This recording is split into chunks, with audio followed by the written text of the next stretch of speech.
So we had a lot of good fights last weekend, last Saturday. Um, I did my video on Francis Ngannou. That was an incredible performance from him. If you didn't watch that video, go watch it. I still am gonna make a video on Chris Cyborg because she won. She now has won every major title in women's MMA. But yeah, I'm gonna make a quick video, kind of going through the fight night, give my brief thoughts on that. Um, as with all my breakdowns, I'm not gonna be the most detailed. I'm just gonna give you my opinion. Um, yeah, starting off with Austin Wayne beating Robles to Spain. Robles to Spain in his last two fights it was just completely exposed. Um, just because somebody is a big dude and a good kickboxer doesn't mean they'll turn into the next Pereira. Um, you know, you need to have some kind of grappling defense. You need to have some kind of dynamic to your game. Unless you are, like I mentioned, Alex Pereira and you have God gifted power. Um, yeah, Austin Wayne exposed them. You know, that's all I gotta say. Maybe Rob West this thing can improve his game, change it up, but yeah. Um, next we have Melissa Martinez beating Alice. Uh, uh, Give me a sec. Fucking indigestion. Oh, next we have Melissa Martinez beating Alice Argelene. 30-27, unanimous decision. I don't know. I will be fully honest with you. I didn't really pay attention to this fight because I was more focused on the Francis highlights and those fights. But I did pay attention to LS3 versus Jessica Panay. Really good fight between these two. Elise Reed winning 29-28. Yeah, really good fight between those two. Elise Reed, how old is she? She is 31. Really good up and comer. I, to be honest, I don't really care to follow every single woman fighter, but yeah, good fight I guess. Joseline Edwards versus Chimaras Vidal. This one I did pay attention to.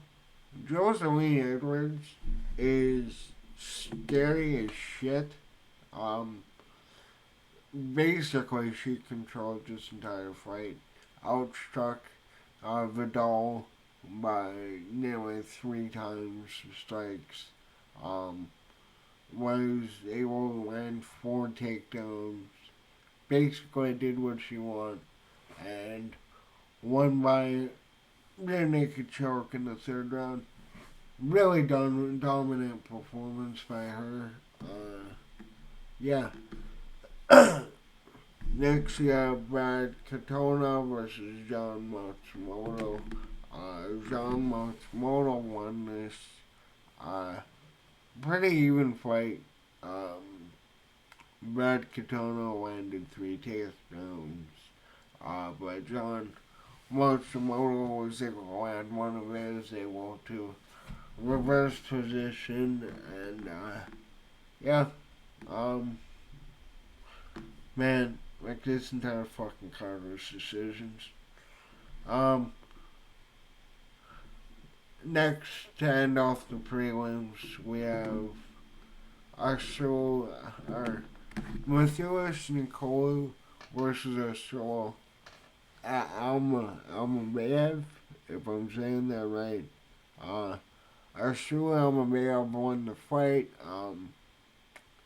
He got one knock. He was able to get a knockdown. Um, able to outstrike Nikolai, was really good. Um, landed a takedown, was able to get a good amount of control time. Um, won by 29-28, and yeah. Next, we get to a Fight of the Year contender, though. Darren Elkins versus Daniel Pineda. This was a phenomenal fight. Really back and forth. Two veterans giving it their all.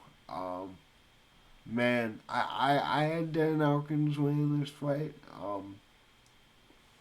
But yeah, Daniel Pineda had two really good submission attempts. But yeah, this really was just two veterans going at it. Daniel Pineda retired after this fight. Um, yeah, amazing career. Best of luck to him. Incredible win for Darren Elkins. Um, next to Cameron Smotherman versus Jake Hadley. Cameron Smotherman, he fucking he dominated this fight. Outstruck his opponent, was able to hit him with some nasty shots. Jake Hadley did land one takedown. Was able to do some work, but Cameron Smotherman, he he had a really good performance. One of the judges scored at 30-26. While the other two judges scored at 29-27. But I mean, hey, at this point, we cannot fucking question the judge anymore. The judging, like we just have to admit that these judges, they just see the game differently. Yeah. Really dominant performance like Cameron Smotherman done. Well, not really dominant, but impressive. Charles Johnson beat Raji. Really good win by Chad Johnson. Chad Johnson looked really good in this fight. Or, not Chad Johnson, Charles Johnson. Good God. Was able to get a knockdown. Outstruck similar, I'm not saying that name over and over again. Outstruck Buddy. We're going full Canadian here. Buddy was able to get two submission attempts. Yeah. Rob Font was able to beat Kyler Phillips. Good win. Rob Font was really good in this fight too. It was really good to see him because, at a time he looked like he was one of the top fighters. He still is. He lost his last two fights at unanimous decision to Davison Figueiredo and Corey Sandhagen. So, good win by Rob Font to get back in the win column. Man, I don't know where Rob Font falls in the bantamweight now because obviously Rob and Umar are at the top. You have Corey Sandhagen, you have Sean O'Malley, but yeah. Good win for Rob Font. Then we get to the main event, and Anthony Hernandez was able to win by some vicious ground and pound.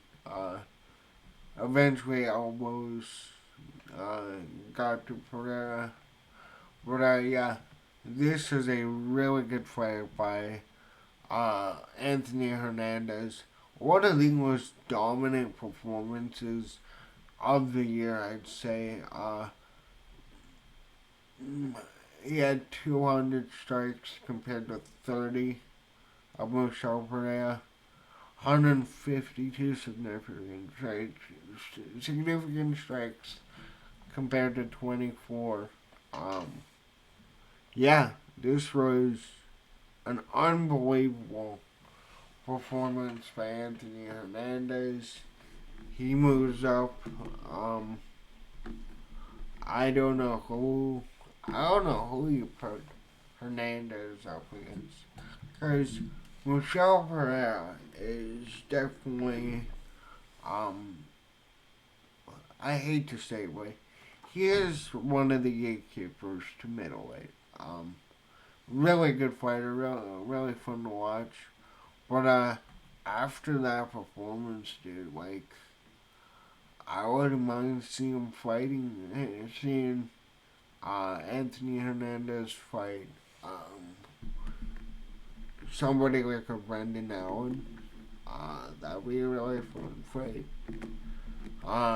Mainly because I don't want Brendan Allen to get anywhere near the title.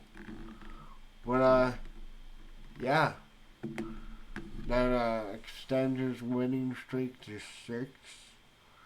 Uh,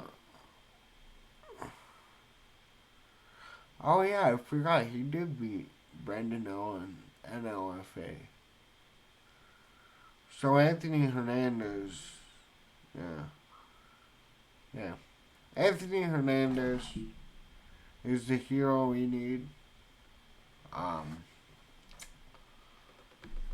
Basically, any middleweight not named Brendan Allen is the hero we need. I know Brendan Allen didn't even fight on this card, and I'm shitting on an MMA fighter that could theoretically beat the shit out of me or inflict any kind of bodily harm he wants on me. But he'd be one of the most boring fucking champions ever. But yeah, great win by Anthony Hernandez. Let him go beat the shit out of Brendan Allen again. Make sure Brendan Allen doesn't get anywhere near the title. All jokes aside, though, Anthony Hernandez, I would love to see him fight maybe like a Jared Cannonier, like someone closer to the top 5 in that. But yeah, all in all, this was pretty fucking boring card. Not gonna lie. The PFL card by far had my attention, but you know, we've got obviously Tuporia Hallway coming up this week, and yeah, I see like. Well, we have all these fighters coming up now on these Fight Night cards. Like, we had Anthony Hernandez this week. We had Moicano a few weeks ago. It's getting annoying though that, you know, if they're not named Pereira, we're not seeing champions defend the belt. I know I complain about this too much, and you've heard everybody complain about this too much. But, like, we really need not only champions, but top contenders to start fucking fighting. Like we used to get bangers, even at the start of the year. We were getting some unbelievable fight nights. Corey Sandhagen versus Umar, I guess that was in August. But, yeah, Derek Lewis versus Nascimento, that was a really good one. But yeah, let me know what you thought about these fights. Did you pay attention to them, or were you watching the Francis fight? Let me know in the comments down below. Yeah, thanks for watching.